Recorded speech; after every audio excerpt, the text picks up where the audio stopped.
তো আমরা ছিলাম তোমাদের বইয়ে বীজগণিত রাশির সমীকরণে। আজকে এখন হচ্ছে 2 নম্বর অঙ্কের সমাধান করব।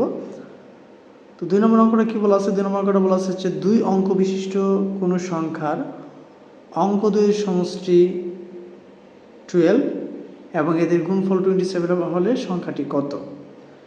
2 অঙ্ক বিশিষ্ট কোনো সংখ্যার অঙ্কদ্বয়ের সমষ্টি, ঠিক আছে? তাহলে আমাকে লিখতে হবে, যেহেতু 2 অঙ্ক বিশিষ্ট, মনে করি 1 অঙ্ক বিশিষ্ট কোনো সংখ্যা হচ্ছে x এবং 10 অঙ্ক বিশিষ্ট কোনো সংখ্যা হচ্ছে y। তাহলে লিখব, মনে করি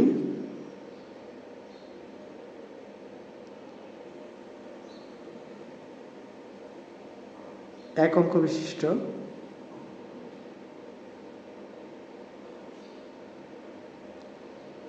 বিশিষ্ট সংখ্যা ধরে নিলাম হচ্ছে, এক অঙ্ক বিশিষ্ট অঙ্ক ধরে নিলাম হচ্ছে x এবং 10 অঙ্ক বিশিষ্ট সংখ্যা ধরে নিলাম হচ্ছে y, ঠিক আছে? তার মানে সংখ্যাটি কি দাঁড়াবে?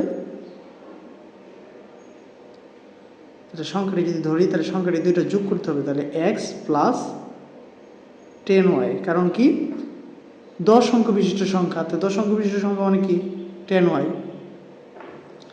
এবার এখানে সমীকরণ কি বলছে? বলছে তাদের অঙ্কদ্বয়ের সমষ্টি।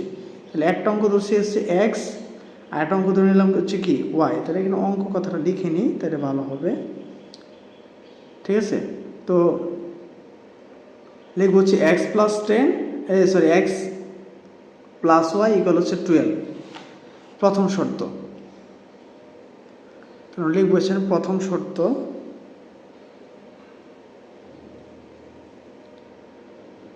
হচ্ছে x প্লাস y ইকুয়াল হচ্ছে 12। আবার দ্বিতীয় শর্ত হচ্ছে x y, কারণ দুইটা গুণফল কত দেওয়া 27। তো এটাকে আমরা ধরে নিই 1 নং সমীকরণ, এটাকে ধরে নিলাম হচ্ছে 2 নং সমীকরণ, যেহেতু এখানে সমীকরণ দুইটা হয়ে গেল। তো আমরা এখানে 2 নং সমীকরণকে থেকে পাই বা লিখতে পারি যে 2 নং থেকে পাই আমরা কি পাই? আমরা যদি খেয়াল করি x এবং y এর কি সম্পর্ক? গুণের সম্পর্ক। তাহলে গুণ যদি দিক পরিবর্তন হয় তাহলে কি হয়ে যাবে? ভাগ হয়ে যাবে। তাহলে আমরা লিখতে পারি x ইকুয়াল 27/y। তাহলে এটাকে আমরা ধরে নিলাম হচ্ছে এখন 3 নম্বর সমীকরণ। আমরা সমীকরণের মাধ্যমে করে সলভ করব।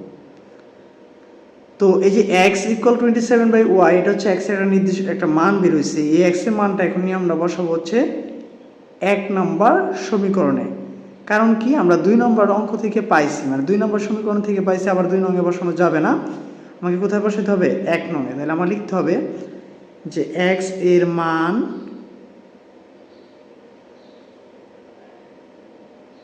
1 নং সমীকরণে বসে।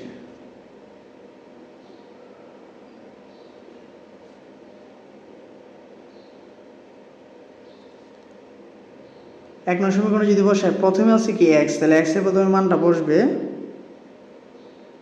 27/y, আরও আছে এখানে হচ্ছে কি প্লাস y সমান হচ্ছে 12, মানে 12। এবার আমরা যদি লক্ষ্য করি এখানে হচ্ছে 27/y, আর এখানে y এর নিচে মানটা কি আছে? 1 আছে। এবার যদি আমরা লসাগু করি, লসাগু হয়ে যাবে কি y। এই y এ ভাগ করলে কিছুই থাকবে না, তাহলে উপরে যে সংখ্যা তাই থাকবে। নিচে আমার 1 আছে, 1 দ্বারা y কে ভাগ করলে হবে y হয়ে যাবে হচ্ছে y square.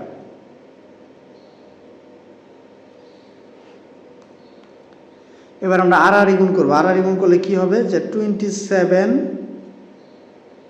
Plus y square সমান হচ্ছে 12y। এবার আমরা একটা দিক পরিবর্তন করে যদি এই লাইনটাকে সাজাই, এভাবে লিখতে পারি যে y square minus 12y plus 27 equal হচ্ছে 0। এবার এটা একটা সমীকরণ হয়ে গেল এবং এটাকে মিডল ফ্যাক্টর করতে হবে। আগের নিয়ম অনুযায়ী মিডল ফ্যাক্টর করতে হবে। মিডল ফ্যাক্টরের নিয়মটা হচ্ছে লাস্ট সংখ্যাকে ভাঙতে হবে। তো 27কে আমরা ভাঙতে পারি 3 নং 27। 27কে ভেঙে মাঝের সংখ্যা বানাবো। মাঝের সংখ্যা এখানে কত হচ্ছে 12, তাই আমরা জানি 9 আর 3 যোগ করলে হয়ে যায় 12। তাহলে আমরা সংখ্যাটা এভাবে লিখবো, ওয়াই স্কোয়ার মাইনাস দিয়ে এভাবে লিখবো 9 + 3 × y প্লাস হচ্ছে 27। ইচ্ছা করলে ডাইরেক্ট লেখা যায়, কিন্তু আমরা অঙ্ক বোঝার সুবিধার্থে আমরা এইভাবে লিখবো। এবার আমরা গুণ করব। তাহলে গুণ করতে গেলে আমরা কি লিখতে পারি, ওয়াই স্কোয়ার মাইনাস 9 দ্বারা ওয়াইকে গুণ করলে হচ্ছে 9y, মাইনাসে প্লাসে মাইনাস 3 দ্বারা ওয়াইকে গুণ করলে হবে হচ্ছে 3y প্লাস 27 ইকুয়াল হচ্ছে 0। এবার আমরা এই দুইটার মধ্যে কি কমন যায়, এই দুইটার মধ্যে কমন যায় হচ্ছে ওয়াই। যদি ওয়াই কমন নেই তাহলে থাকে হচ্ছে ওয়াই মাইনাস 9, এবং এই দুইটার মধ্যে থেকে কমন যায় হচ্ছে 3 যদি কমন নেই তাহলে ওয়াই মাইনাসে প্লাসে মাইনাস 3 × 9 = 27, তার মানে কি হয়ে যায় 9। এই যে মাঝে দুইটা পদ সেম মিলে গেছে, তাহলে একটা হচ্ছে কি ওয়াই মাইনাস 9, আর একটা হচ্ছে কি ওয়াই মাইনাস 3 ইকুয়াল হচ্ছে 0। তো এবার আমরা লিখতে পারি যে হয় এখানে কিন্তু দুইটা মান বের হবে, হয় 9 ওয়াই মাইনাস 9 ইকুয়াল 0, অথবা y মাইনাস 3 ইকুয়াল হচ্ছে 0, বা y মান হচ্ছে এখানে 9 আর এখানে y মান হচ্ছে কত 3। এখানে আবার দুইটা মানই গ্রহণযোগ্যতা, কারণ দুইটা মানে কি আছে প্লাসে আছে। তো যখন y এর মান 9 হবে তখন x এর মান কত এটা আমাকে দেখতে হবে। তাহলে আমরা লিখতে হবে যে y এর মানটা, এই যে y এর দুইটা মান বের হলো, y এর দুইটা মান আমরা এখানে 3 নম্বর সমীকরণে বসাবো। তাহলে আমরা লিখতে পারি যে y এর মান 3 নম্বর সমীকরণে বসি।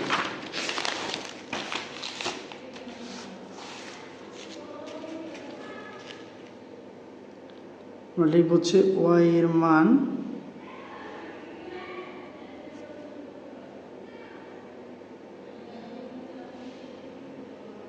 3 নং সমীকরণে বসি।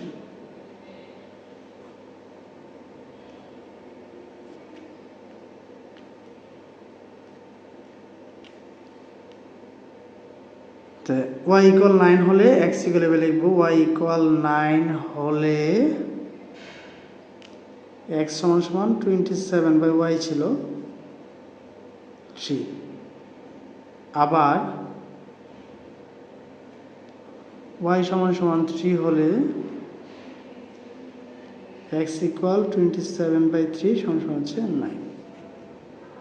এখন আমরা সংখ্যাগুলো নির্ণয় করতে বলছে, তাহলে আমরা লিখতে হবে সুতরাং নির্ণয় সংখ্যাটি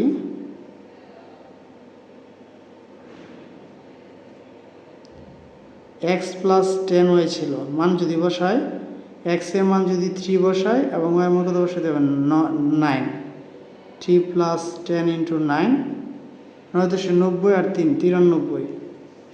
আবার দুইটা সংখ্যা বেরোবে, এখানে লিখতে হবে আবার।